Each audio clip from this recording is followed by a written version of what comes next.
What up, Fight World? It's your boy Ego, and I'm back with some more boxing. HBO just announced Triple G, Gennady Golovkin, will be facing Daniel Real Deal Geale at the Garden in New York. Madison Square Garden, July 26th. The fight is already official, and it's go time. I want to give you the Ego thoughts on this matchup, let you know what I think. As far as the matchup, it's a fair match. Not horrible, but not thrilling to me. It's a solid match.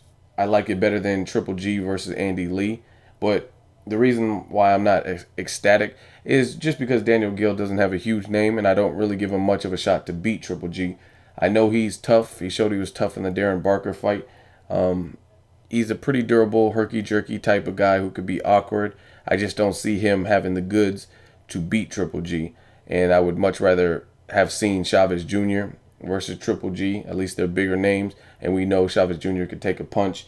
He's a good body puncher, and Triple G would be moving up in weight. Because really, I don't see many people beating Triple G at middleweight. I think he's not going to really get tested until he moves up to the bigger fights with Froch, or like a Chavez Jr. moves up to fight Andre Ward.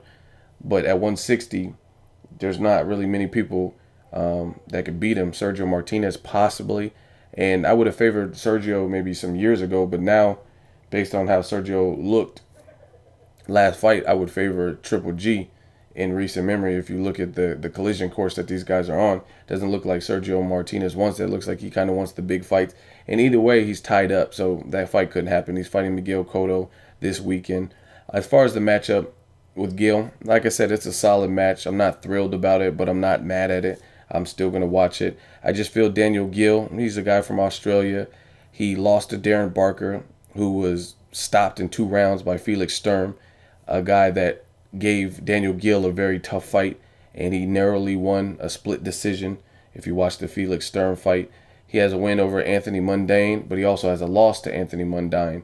So Anthony Mundine, another person that I don't rate highly, he just got blown out of the water by a very inactive Josh Clottey, who disappeared after the Pacquiao fight for fucking a month of Sundays and came back, and he knocked Mundine down like 4 times and stopped him.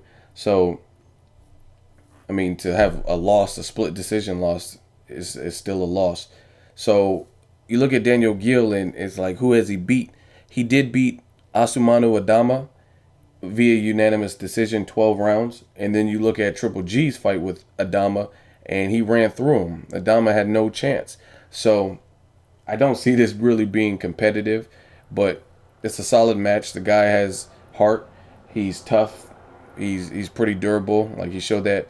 But a punch from Darren Barker is not the same as Triple G. And I told you guys years ago at this point, before the Gabe Rosado fight, I told you Triple G is the goods. It's going to take a special fighter to beat him. Someone like an Andre Ward, somebody who can withstand that power. They're going to have a chin, good boxing prowess, different things like that. And I just don't think Daniel Geale is the man. Like I said, I'm going to watch the fight.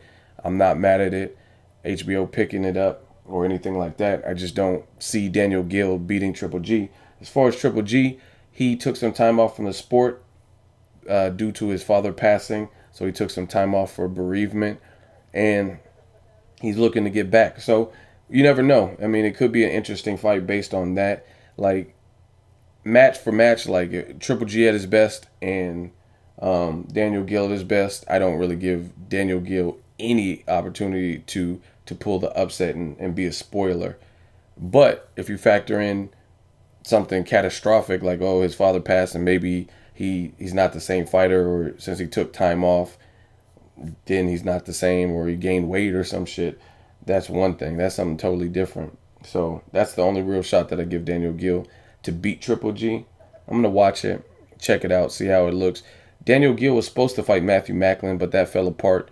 I believe the rest of the undercard, or the rest of the card, was canceled, so that fight got canceled, and now they're making this one. So it's pretty shitty for Matthew Macklin, who was going to be that to me, Daniel Geale and Matthew Macklin is a better fight, just because I view those guys kind of on that same level.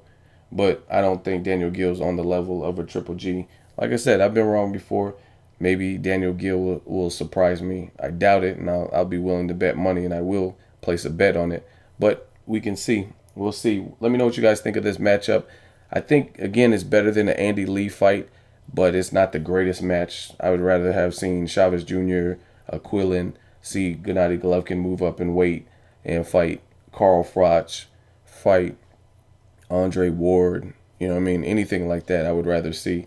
But I'm going to check it out. Let me know what you guys think. Daniel Geale versus Triple G, the return. Make sure you hit the like button. As always, hate, comment, or subscribe. Till next video is Ego signing off.